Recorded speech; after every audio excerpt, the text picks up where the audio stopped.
Restaurants fight for customers every day. Caterers often get paid before they even start cooking. That single difference changes the economics of the entire business, because when you remove the storefront, the dining room, and the uncertainty of daily traffic, a completely different profit equation begins to emerge. Today, we're following the numbers to see why catering may be one of the most overlooked business models in the food industry. Welcome to the math behind the business. In 2026, the restaurant industry is being crushed by rising rent, rising labor, and rising food costs. But a quiet segment of the food world is quietly printing cash. We are going to break down the per-head revenue model, the off-site kitchen economics, the labor strategy of event-based staffing, the deposit and prepay cash engine, the operational risk of single event failure, and the scale model that turns a one-person operation into a multi-million-dollar brand. The per-head revenue model, pricing without a menu. A restaurant prices by the dish, a caterer prices by the head. That one structural difference changes everything about math. The per-head math. A typical wedding or corporate caterer charges $35 to $75 per guest for a standard buffet. Plated dinner service runs $75 to $150 per head. Premium corporate events with past appetizers, carving stations, and dessert bars can hit $200 per head. A 150-guest wedding at $55 per head generates $8,250 in a single day's revenue. A restaurant doing $8,250 in dinner revenue would need to serve roughly 250 covers at a $33 average check in a leased building with a full front-of-house staff on a Tuesday night when half the tables are empty. The caterer serves 150 people in 4 hours in a building they don't pay to maintain, with a staff that goes home after the event. The pricing power. Catering prices are also stickier than restaurant prices. A restaurant customer reacts to a $2 menu price increase. They stop coming. A wedding client is already mentally committed to spending $30,000 on the wedding. An $800 difference in the catering line item barely registers. The commissary kitchen, no storefront, no rent trap. A restaurant pays for the most expensive real estate in the city, a visible street-level storefront with foot traffic. A caterer pays for the cheapest commercial real estate in the city, an industrial warehouse with a loading dock. The rent math. A 2,500 square foot restaurant in a prime location, $12,000 to $25,000 per month. A 2,500 square foot commissary kitchen in an industrial zone, $2,500 to $5,000 per month. That is a $10,000 to $20,000 monthly savings before a single meal is cooked. And the commissary is actually more efficient for production. It is designed for volume, not for atmosphere. A restaurant's kitchen is squeezed behind the dining room because the dining room is what generates revenue. A caterer's entire facility is the kitchen. Every square foot is productive. The build-out difference. A restaurant build-out with dining room finishes, fixtures, and restrooms runs $250 to $450 per square foot. A commissary build-out with stainless steel, drains, and commercial equipment runs $100 to $180 per square foot. For a 2,500 square foot space, that is the difference between a $750,000 build-out and a $300,000 build-out. The labor strategy. Pay only when you cook. A restaurant pays its full staff every day, even on a slow Tuesday when 12 customers walk in. A caterer pays staff only on event days. This is the single most powerful economic advantage of catering. The labor math.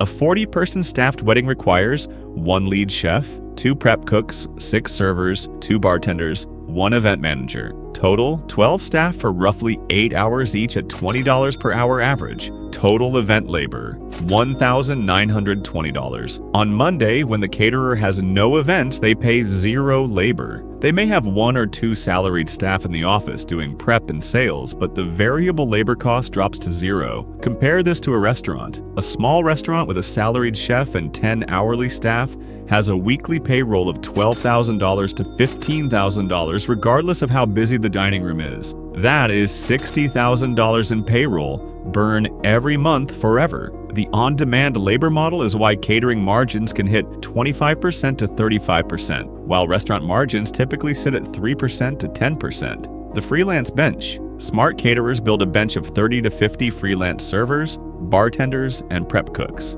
They text them weekly with event dates. No benefits, no guaranteed hours, no severance. The labor cost scales perfectly with revenue. It is the closest thing to a perfect variable cost structure in the food industry. The cash engine, deposits and prepayment. Restaurants get paid after the meal. Caterers get paid before the meal. That changes everything about working capital. The cash flow math. A typical catering contract requires 50% deposit at booking, often 6 to 12 months before the event. The remaining balance is due 7 to 14 days before the event. Final headcount lock-in 5 to 7 days before. Translation: the caterer has the full payment in hand before they buy a single ingredient. They use the client's money to fund the event. A restaurant is constantly financing its own inventory. They buy food on Monday, sell it Tuesday through Sunday, and hope to recover the cost plus margin. A caterer's working capital is essentially zero. The client pre-funds every event. The off-season float. In seasonal markets, caterers collect deposits in January through April for events in June through September. That means 4 to 8 months of free cash sitting in the caterer's bank account. A $300,000 catering business with average deposits of 50% holds roughly $150,000 of customer money at any given time. If that money is parked in a 4% business savings account, it generates $6,000 a year in pure interest income. That is a revenue line item that restaurants simply do not have. The risk math. When one event goes wrong, a restaurant can have a bad night. They lose a few $100s. Tomorrow is a new day. A caterer can have a catastrophic event. One wedding, one lawsuit, one food safety incident, and the business is over. The failure modes, the no-show staff. A server doesn't show up to a 200-guest wedding. The bartender is overwhelmed. Service collapses. The bride cries, the bad review goes viral. You lose 5 future referrals, which is how caterers actually grow. The cold food. Off-site catering means food travels. If your hot boxes fail and the salmon arrives at room temperature, you either serve bad food or you refund $8,000. There is no middle ground. The allergy incident. One peanut cross-contamination at a corporate event can trigger a $500,000 lawsuit. Catering liability insurance is non-negotiable, but insurance does not protect the brand. The cancellation. If a client cancels 30 days out, you have already turned down other events for that date.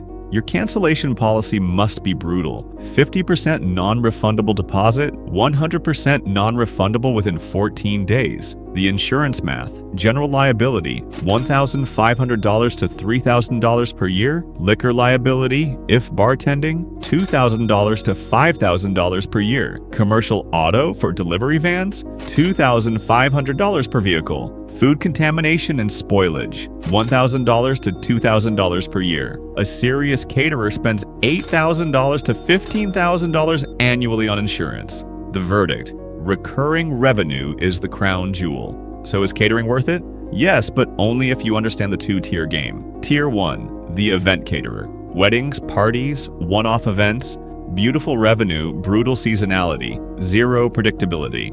A pure wedding caterer can do $500,000 in revenue and still go broke in February when there are no events. This is the trap. You are a glorified freelancer with a kitchen. Tier 2, the contract caterer. Corporate cafeterias, school lunch programs, hospital food service, government contracts. The pricing per head is lower. $8 to $15 per meal sounds ugly next to a $75 wedding plate. But the contracts are recurring. 5 days a week, 52 weeks a year. A single corporate contract for 500 employees at $12 per lunch is $1.56 million in annual revenue, with predictable volume, predictable labor, and zero marketing cost. The winning play. The most successful caterers run a hybrid. They use corporate contracts to pay the fixed overhead and keep the kitchen busy year-round. Weddings and high-margin private events to generate the actual profit. The corporate side is the foundation. The event side is the upside.